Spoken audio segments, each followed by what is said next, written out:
सो JEE mains हो चुका है खत्म और अब बारी है कॉलेज में एडमिशन लेने की। तो इस वीडियो में डिटेल में बताने वाला हूँ कि आईआईटी, एनआईटी, डीटीयू, एनएसयूटी इन सब कॉलेज में कैसे एडमिशन मिलता है, क्या आपका प्रोसीजर होता है, स्टेप बाय स्टेप सब बात करने वाले हैं। तो एंड तक वीडियो देख के जाना और सब्सक्राइब कर लेना।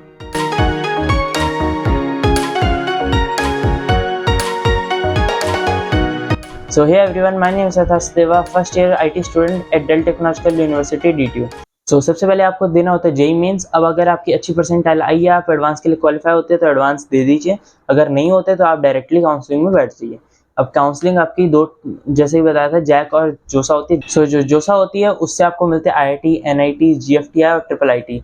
अब ध्यान देने वाली बात है, ट्रिपल आईटी हैदराबाद और ट्रिपल आईटी दिल्ली, ये दोनों जोसा से नहीं मिलते आपको। ट्रिपल आईटी हैदराबाद की एक स्पेशल काउंसलिंग होती है। अगर आप उसके बारे में डिटेल्स जानना चाहते हो तो मुझे बता दो कमेंट सेक्शन में। पूरी वीडियो ट्रिपल आईटी हैदराबाद में कैसे एडमिशन लेते हैं उसके बता दूंगा।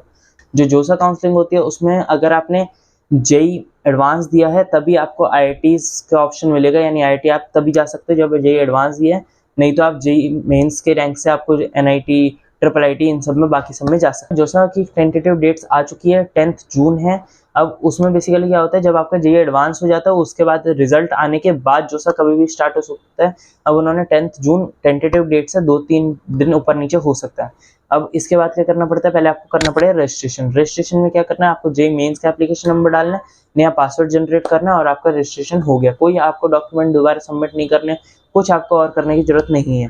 अब जैसे आप रजिस्ट्रेशन करोगे उसके बाद आपका नाम, आपके जो एप्लीकेशन नंबर है, आपकी जो भी चॉइस अवेलेबल है, वो सारी चीज़ें आपको दिख जाएगी।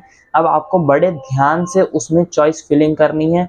चॉइस फिल का ऑप्शन होगा। अब उसमें हर एक कॉलेजेस और हर एक ब्रांच की अलग अलग चॉइस होगी। आपको ध्यान से जो भी आपकी प्रेफरेंस लिस्ट आपने सोची हुई है कि इस कॉलेज में जाना है, उस ऑर्डर में आपको अपना फिल कर लेना चॉइस। अगर आपने ऑर्डर गलत भी कर दिया तो आपको ऑर्डर ऊपर नीचे करने का ऑप्शन आता है। ये कि बहुत बड़ा ब्लंडर हर साल जोसा की चॉइस फिलिंग में बहुत सारे बच्चे करते हैं, जिनसे उनकी 2 साल की मेहनत पूरी की पूरी वेस्ट हो जाती है और ये चीज़ रिवर्ट बैक भी नहीं होती। तो ये चीज़ ध्यान रखना कि आपने नहीं करना। बस बेसिकली बच्चे करते क्या है, जैसे जोसा की चॉइस फिलिंग में एग्जांपल देता हूँ, आईआईटी और ट्रिपल आईटी दोनों होते हैं। अब मान लो किसी ने आईआईटी गुवाहाटी में मैकेनिकल लेनी है, अब उसने गलती से आईआईटी के बदले ट्रिपल आईटी गुवाहाटी में मैकेनिकल चूज कर ली। और क्योंकि आप सोचो वो आईआईटी गुवाहाटी मैकेनिकल जा सकता था, इतनी उसकी रैंक थी अच्छी, यानी ट्रिपल आईटी गुवाहाटी में भी मैकेनिकल मिल जाएगी। अब वो उसे ट्रिपल आईटी में मिल गई और उसको एक्सेप्ट करनी पड़ी और आईआईटी में वो नहीं जा पाया। तो ये चीज़ आप ध्यान रखना कि ये सुनने में बचकाना सा लगता है कि कोई आईआईटी के बदले ट्रिपल आईटी कैसे चूज कर लेता है, पर ऐसा होता है इन रियलिटी। नर्वसनेस, एंजाइटी, जल्दबाजी, इन सब की वजह से भी होता है, क्योंकि वो आईआईटी की पूरी फुल फॉर्म लिखते हैं, Indian institute of technology. Triple IT भी ऐसे लिखते हैं। तो बच्चे बहुत सारे जल्दबाजी में नहीं देखते कि वो आईआईटी है या ट्रिपल आईटी है। तो ये चीज़ आपने नहीं करनी, अपनी 2 साल की मेहनत वेस्ट मत होने देना और ये ध्यान से चूज करना। अगर आप चाहते हो कि चॉइस फिलिंग में आपको एक पूरी डिटेल में वीडियो चाहिए कि कैसे करना है, आपके क्या क्या प्रेफरेंस ऑर्डर होना चाहिए, वो चीज़ भी चाहिए, तो मुझे कमेंट सेक्शन में लिख दो, मैं वीडियो बना के आपको दे दूंगा। जब आपकी चॉइस फिलिंग हो जाती है, अब जोसा आपको एक मॉक सीट अलॉटमेंट देता है। ये बेसिकली होता है कि जैसे आप एक्चुअल पेपर से पहले एक मॉक पेपर देते हो, वैसे ही आपको जोसा भी ये क्या करता है कि एक्चुअल राउंड से पहले एक मॉक राउंड आपको कर देता है, जिससे आपकी जो चॉइस फिलिंग है और आपकी जो रैंक है उस हिसाब से आपको एक एस्टिमेट सीट मिल जाती है कि ये आपकी सीट है। अब अगर आपको ये रिजल्ट देख के आपका मन तब तक बदल जाता है कि नहीं, मुझे ऑर्डर अभी भी चेंज करना है, तो आपके पास ऑप्शन होता है थोड़ा सा कि आप ऑर्डर चेंज कर सको। और फिर उसके बाद जो लॉकिंग पीरियड होता है उस डेट क्या उस टाइम के बाद वो लॉक हो जाती है और फिर आप उसके बाद अपनी चॉइसेस ऊपर नीचे नहीं कर सकते और उसी ऑर्डर में चॉइसेस रहती है। जैसे ही आपकी चॉइसेस फिल हो जाएगी, अब इसके बाद आपको कुछ नहीं करना, मजा करो, सारा काम करना है जोसा काउंसलिंग में। अब जोसा क्या करती है, बहुत सारे राउंड चलाती है। अब उस बेसिकली 6 राउंड होते हैं और उसके बाद C7 राउंड होता है। वो क्या होते हैं राउंड, वो बताता हूँ। अब मान लो आपको राउंड 1 में एक रिजल्ट आया और आपको कोई सीट मिल गई जो अभी आपके प्रेफरेंस लिस्ट में से, उसमें से कोई एक सीट आपको अलोकेट होगी। अब इसके बाद आपको 2 चीज़ें करनी है। सबसे पहले आपको सीट की एक्सेप्टेंस फी होती है, वो पे करनी है, और दूसरा आपको डॉक्यूमेंट वेरीफाई करवाने। डॉक्यूमेंट वेरीफाई जोसा में ऑनलाइन होता है, कहीं आपको ऑफलाइन जाके सेंटर पे रिपोर्ट नहीं करना होता। आपको ऑनलाइन जैसे आज तक डॉक्यूमेंट डालते आ रहे थे पीडीएफ फॉर्मेट में, वैसे आपको डालना है। अगर आपको पूरी डॉक्यूमेंट लिस्ट चाहिए कि वो कौन कौन से डॉक्यूमेंट है जो जोसा की वेरिफिकेशन में चाहिए, और अगर आपने वो नहीं बनवाया तो वो कैसे बनवाने, वो सारी चीज़ें अगर आपको जाननी है तो मुझे कमेंट में लिख दो, मैं आपके लिए एक नई वीडियो बना के दे दूँगा।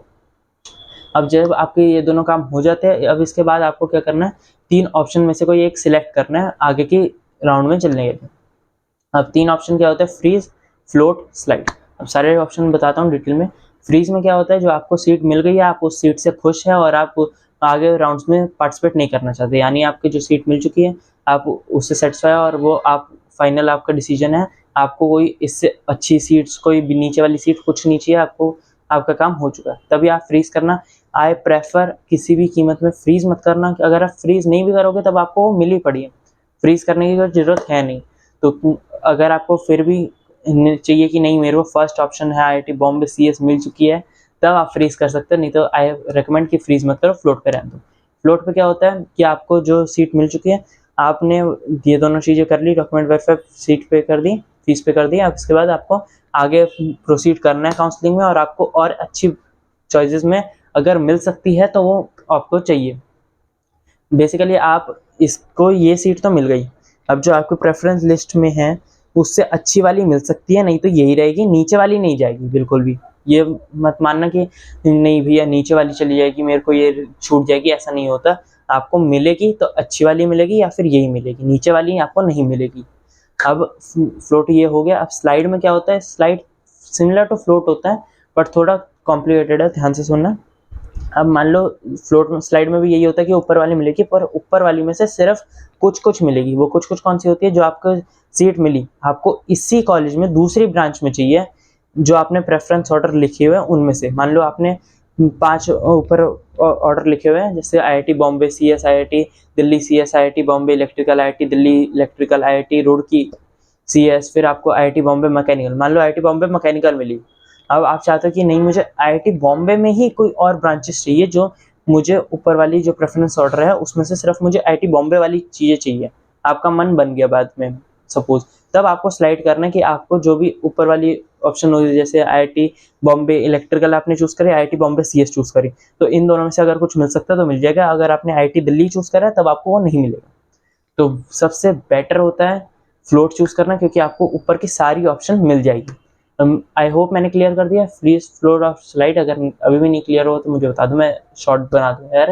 मैंने अपनी तरफ से पूरी कोशिश करी आपको फ्रीज, फ्लोट, स्लाइड समझाने की।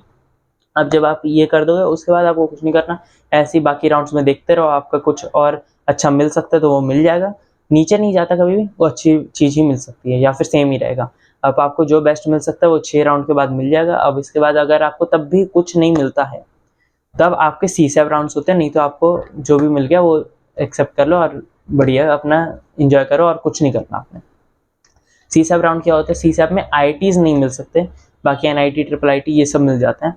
अब C7 राउंड से होता है उसमें ये सेम प्रोसीजर ही होता है, वो 2 राउंड होते हैं, वो बेसिकली बाद में ही होता है, तो उसकी सिमिलर प्रोसीजर से ज़्यादा कुछ डिफरेंट नहीं है। अगर आपको एक डेडिकेटेड C7 के लिए चाहिए तो वो भी बताता हूँ। अब मैं बताता हूँ राउंड्स होते क्या है बेसिकली। अब ये तो समझ लिया क्या प्रोसीजर है, पर राउंड्स होते क्या है।